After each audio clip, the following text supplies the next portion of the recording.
Yeshin was astonished and turned her head, only to see 6 or 7 people standing there.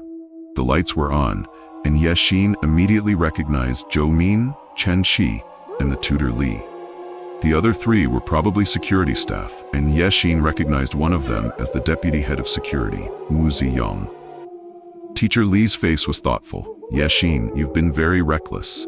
Do you realize that this will result in disciplinary action from the school?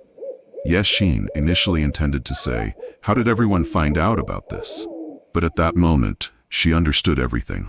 She glared at Zhou Min and Chen Shi, then said to Teacher Li, "Teacher, I know I was wrong, but I was really worried that the tragedy of the 405 murder case would repeat.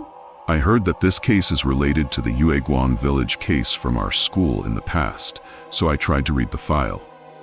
Mr. Wu scolded, "I didn't expect to find a Selok here.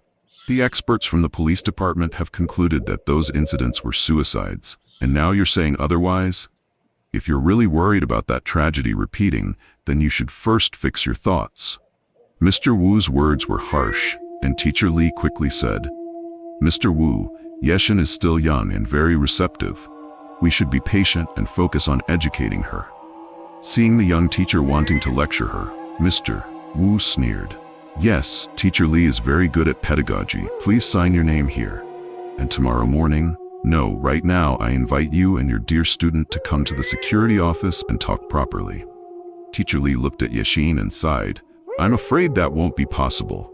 The school has arranged an important activity for this morning. If you need anything, just ask me directly. This is Dr. Deng and Dr. C, who have been invited by the school to help you with your psychological issues and your thoughts. Whatever you're thinking, just tell them. We'll step aside so you can talk comfortably," said Yo Shuling, the head of the student management department of the Clinical Medical Academy, introducing Yi Xin. He had heard from Teacher Li about what happened last night. At midnight, this delicate young lady sneaked out of the dormitory. Her roommates, Zhou Min and Chen Shi, followed her, saw her enter the old administrative building, but didn't know where she went after that. Chen Shi stayed behind to keep watch, while Zhou Min went to meet the tutor.